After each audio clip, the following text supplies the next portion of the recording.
سلام، شلونكم؟ شخباركم؟ ان شاء الله تكونوا بخير. اليوم ان شاء الله حنسوي طريقة عمل الدجاج المشوي بالفرن بتتبيلة مميزة راح تخليه جوسي من جوا وابدا مو ناشف، ويا ألذ طريقة رز ممكن تجربونها وياه.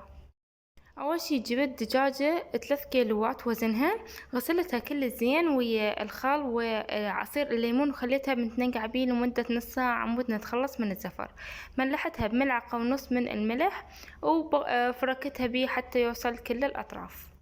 بصينية الفرن خليت ورق زبدة، وهسه راح أخلي الدجاجة بيها. نحاول نكسر الصدر، عظم الصدر حتى نقدر نخليها بهذا الشكل. راح أخلي فوقها ورق زبدة حتى ما يتلامس الدجاجة بالقصدير. هنا جبت القصدير، دا أقولكم إنه نخليه على الوجه اللي يكون مو لامع بهذا الشكل، ونحاول نغطيها زين، نخليها على أعلى درجة حرارة بالفرن فوق وجوا. هسه راح نحضر طريقة أطيب رز راح تجربوه ويا الدجاج، جدا جدا لذيذ. بتتري على النار راح أخلي زيت، وخليت تقريبا نص بصل، ودا أحمس البوتيتا على صفحة. بعد ما شوية ذبل عندي البصل خليت فص ثوم. ما راح نحاول نخلي البصل ياخذ لون حتى يعطينا شوية حلاوة.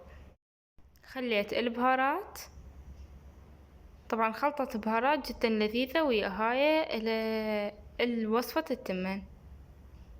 راح اخليهم ياخذون تشويحة شوية خفيفة. وهسه اضيف مقدار المي اللي قست بيه التمن.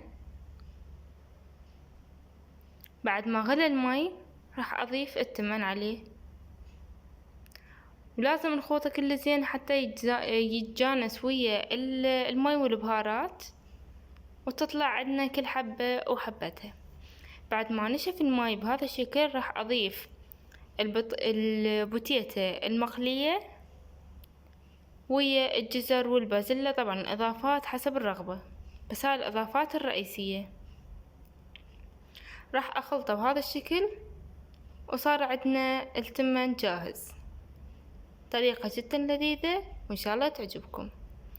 بعد مرور ساعة ونص بالفرن طلعت الدجاجة بهذا الشكل. شوفوا شلون مايعة، وحتى انه الجوانح انشالن ويا القصدير ورق الزبدة مثل ما تشوفون، جدا جدا مستوية.